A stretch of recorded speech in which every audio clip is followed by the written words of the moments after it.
کہانی کو آگے بڑھاتے ہیں۔ موضوع ہے کون ہیں ہم۔ اس کا تیسرا حصہ آپ لوگوں کی نظر کرنا چاہوں گا۔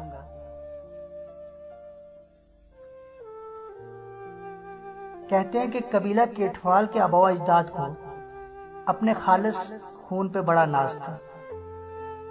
ان میں دیگر قبائل کے ساتھ رشتے ناطے کرنے کا قطعاً رواج نہ تھا، لہذا پنڈت کے لیے یہ بڑا کٹھن کام تھا کہ وہ ایک ایسے نوجوان کے لیے سردار ایک قبیلہ کی بیٹی کا رشتہ حاصل کر سکے جو اپنے خاندان سے کٹ کر ہندو سماج میں پل کر جوان ہوا ہو، مگر پنڈت پر امید تھا کہ وہ اسلام کے حوالے سے مسلمان نوجوان کو مسلم سماج میں لوٹانے میں کامیاب ہو جائے گا۔ کہتے ہیں کئی برسوں کی کوشش کے بعد پنڈت نے سردار بورسی اور اس کے اہل خاندان کو رشتہ قائم کرنے پر آمادہ کر لیا، مگر یہ شرط عائد کر دی گئی کہ ستی خان کے حسب و نسب کا مستند ثبوت پیش کیا جائے۔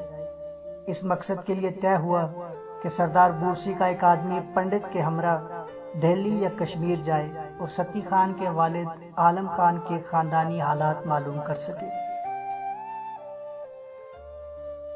یہ دونوں دہلی تو نہ جا سکے کیونکہ دہلی جانے کے تمام راستے معطل تھے اور ان کے راستوں پر سفر کرنا سخت خطرناک تھا، اس لیے دونوں آدمی کشمیر کے لیے روانہ ہو گئے۔ کشمیر میں قیام کے دوران سدرا بانو کی نشاندہی پر معلومات حاصل کی گئی اور یہ بات ثابت ہو گئی کہ عالم خان کے بارے میں سدرا بانو کے بیان کردہ حقائق اور حسب و نسب درست ہیں۔ چند مہینوں بعد جب پنڈت اور اس کا ساتھی وطن واپس آئے اور سردار بورسی کو حقائق سے آگاہ کیا، بورسی نے اپنے عزیز اور اہل قبیلہ سے مشورہ کرنے کے بعد اپنی اکلوتی بیٹی سلالہ بیگم کا رشتہ بابا ستی کو دے دیا۔ آنے والے موسم بہار میں ستی خان کی شادی ہو گئی۔ سردار بورسی نے موجودہ موضع برہت کا نصف رقبہ اپنی بیٹی کو جہیز میں دے دیا۔ اس آدھے رقبے کو، جو کہ آج بھی ہمارے لوگوں میں کافی مشہور ہے، اس کا نام سلالانی بانڈی رکھا گیا۔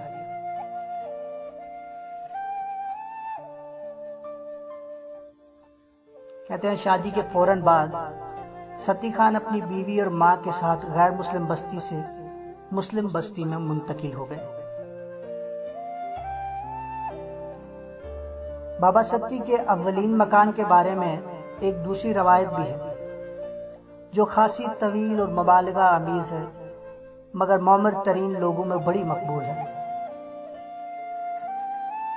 کہتے ہیں کہ جب نوجوان ستی خان کی منگنی طے ہو گئی تو پنڈت نے نوجوان ستی خان کو بلا کر ہدایت کی کہ وہ شام گھر لوٹتے ہوئے جنگل سے ہر روز ایک بالا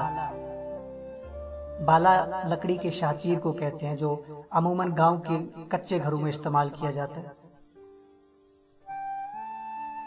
تو پنڈت نے ستی خان کو ہدایت کی کہ ایک بالا ہر روز کاٹ کر لایا کرے تاکہ شادی سے پہلے ان کے لیے مکان تیار کر لیا جائے۔ پنڈت نے مکان کے لیے دیوان ستی کے ساتھ والی جگہ منتخب کی۔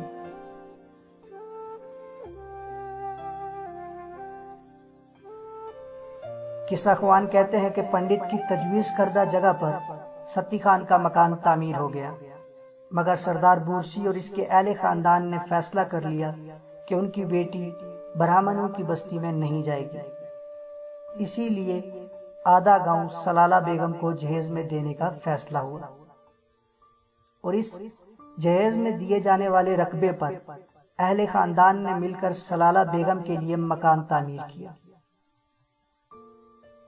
بابا ستی خان اور ان کی ماں شادی سے قبل اس نئے مکان میں منتقل ہو گئے اور سلالہ بانڈی میں رہنے لگے۔ موضع برہت میں سلالہ بانڈی کے نام سے یہ بنیادی بستی آج بھی موجود ہے۔ آج کل یہاں صرف چند گھرانے آباد ہیں۔ سلالہ بانڈی کے مغرب کی جانب تھوڑے سے فاصلے پر ایک قدیم بستی کے آثار موجود ہیں، اس کا نام کرلوہا ہے۔ پرانے زمانے میں کوٹلی کے گرد و نواح میں بسنے والے افراد موسم سرما میں اس بستی میں منتقل ہو جاتے تھے، گویا یہ ان کی سرمائی بستی تھی۔ کہتے ہیں کہ سلالہ بانڈی میں بابا ستی خان کے ہاں 3 بیٹے پیدا ہوئے۔ سب سے بڑے بیٹے کا نام سنگی ستی، منجلے کا سونگ ستی اور سب سے چھوٹے بیٹے کا نام سونپل ستی رکھا گیا۔ باپ بیٹوں نے مل کر اپنی زمین کو قابل کاشت کیا اور بکریوں کا ایک بڑا ریوڑ پال لیا۔ اس دور میں بھیڑ بکریاں ہی دولت شمار ہوتی تھی۔ سنگی ستی جب جوان ہوئے تو ان کے نانا سردار بورسی نے اپنے بھائی یعنی سردار پورسی کی بیٹی سے ان کی شادی کروا دی اور سردار پورسی نے کوریانہ گاؤں اپنی بیٹی کو جہیز میں دے دیا۔ اس وقت موجودہ کوٹلی، بدنیاں، کوریانہ اور کٹھیاں اس گاؤں میں شامل تھے۔ 2 سال بعد سنگی ستی کے ہاں ایک بیٹا پیدا ہوا جس کا نام دادا اور نانا نے مومن ستی رکھا۔ کہتے ہیں اسی سال سنگی ستی کسی حادثے کا شکار ہو کر فوت ہو گئے۔ قبیلہ کیٹوال کے آباء و اجداد میں قدیم دور سے یہ رسم چلی آ رہی تھی کہ جس عورت کی نرینہ اولاد موجود ہو وہ بیوہ ہونے کی صورت میں دوسری شادی نہیں کر سکتی۔ اس رواج کے مطابق مومن ستی کی والدہ نے بھی دوسری شادی نہ کی اور اپنے اکلوتے بیٹے کی پرورش میں مصروف ہو گئی۔ مومن ستی کے نانا سردار پورسی کی قبر کوریانہ بازار کے قریب لبے سڑک شاہ بلوت والے قبرستان میں ایک قدیم کاہو کے درخت کے تلے موجود ہے۔ ایک روایت کے مطابق سردار بورسی کی قبر بھی اسی قبرستان میں ہے، جبکہ دوسری روایت کے مطابق سردار بورسی کی قبر دیگر 2 بھائیوں کے ساتھ موزہ بریاد میں چونترا کے قبرستان میں ہے۔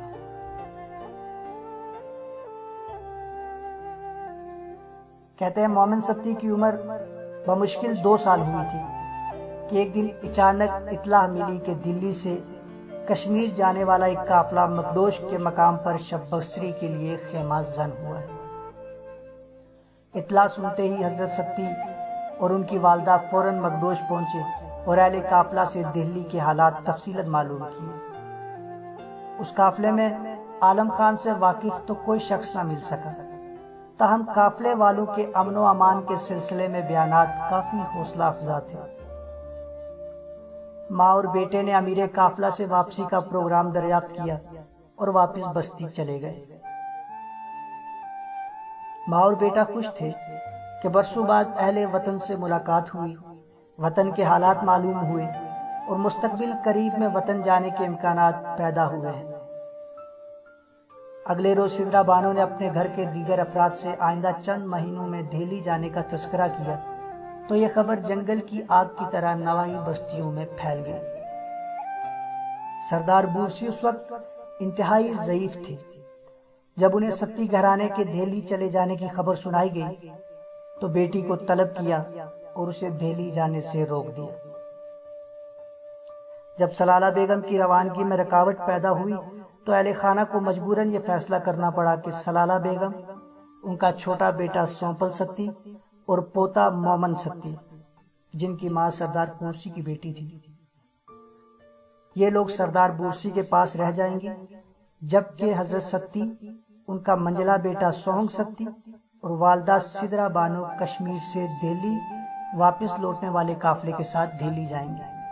اور یہ بھی فیصلہ کیا گیا کہ کچھ عرصہ دہلی میں قیام کے بعد یہ لوگ واپس آئیں گے اور پھر حالات کے پیش نظر آئندہ کا لائحہ عمل تیار کیا جائے گا۔ موسم خزاں کے اختتام پر قافلہ کشمیر سے واپس آیا اور مکدوش کے مقام پر دوبارہ قیام پذیر ہوا۔ اگلی صبح یہ نصف گھرانہ بابا ستی، محترمہ سدرا بانو اور ان کے بیٹے سونگ ستی، یہ بھی دلی کی منزل کو روانہ ہو گئے۔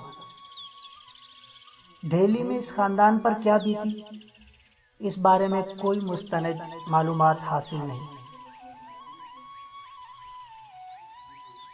سنی سنائی بات ہے کہ دہلی کے مضافات میں ستی قبیلہ کے افراد آباد ہیں، اور یہ لوگ سوہنگ ستی کی اولاد میں سے ہیں اور اپنا سلسلہ نسب مغل چغتائیوں سے ملاتے ہیں۔ اور یہ بھی روایت ہے کہ سوہنگ ستی کی اولاد میں سے کچھ خاندان اپنے اصل وطن قازقستان واپس چلے گئے، اور آج کل ستی نام کا ایک قبیلہ وہاں آباد ہے۔ ستی قبیلے کے ایک قازقستان میں موجودگی کی تصدیق 1960 کے ایک شمارے تلو نامی سے ہوتی ہے، جو سویٹ سفارت خانہ کراچی سے شائع کرتا تھا۔ اس شمارے کے مطابق قازقستان میں ستی قبیلہ کے نام سے ایک مسلمان قومیت آباد ہے، جس کی آبادی تقریباً 30,000 ہے۔ الحاج محمد اسماعیل مخدوم ستی اس مسلمان قومیت کے سردار اور سیاسی رہنما تھے۔ مرحوم ازبکستان قازقستان مذہبی امور کے بورڈ کے وائس چیئرمین بھی تھے اور تا دم مرگ اس عہدہ پر فائز رہے۔ راکن جو کہ تاریخ ستیاں، ستی سماج، ان کتابوں کے مصنف ہیں، سبیر ستی صاحب، انہوں نے سوویت سفارت خانے کے ذریعے مرحوم سے رابطہ قائم کیا اور اپنے قبیلے کے بارے میں تفصیلی معلومات فراہم کرنے کا وعدہ بھی لیا، مگر ایفائے عہد سے قبل ہی وہ چل بسے اور مصنف کا رابطہ ٹوٹ گیا۔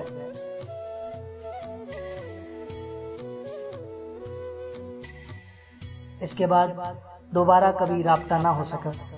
بہرحال اگر وہ لوگ اسی ستی قبیلہ سے متعلق ہیں تو یقیناً سونگ ستی کی اولاد سے ہیں، جو قدیم روایات کے مطابق صدیوں پہلے دہلی سے آبائی وطن قازقستان چلے گئے تھے۔ حضرت ستی خان کہاں فوت ہوئے، ان کی آخری آرامگاہ کہاں ہے، اس بارے میں کوئی معتبر روایت تو موجود نہیں، البتہ چند معمر ترین افراد اپنے آباء و اجداد کے حوالے سے روایت کرتے ہیں کہ حضرت بابا ستی کا مرکز دہلی میں کوچہ نظام الدین کے قبرستان میں ہے،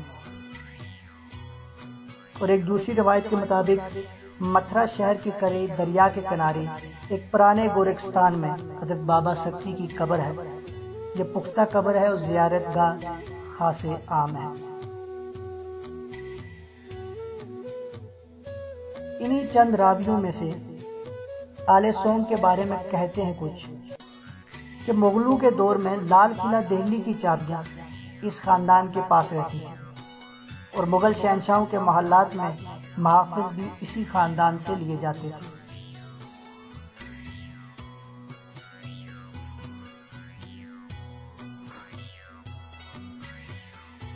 آگے کی تفصیلات جاننے کے لیے ہمارا فیس بک پیج تاریخ ستیاں جوائن کیجیے۔ شکریہ۔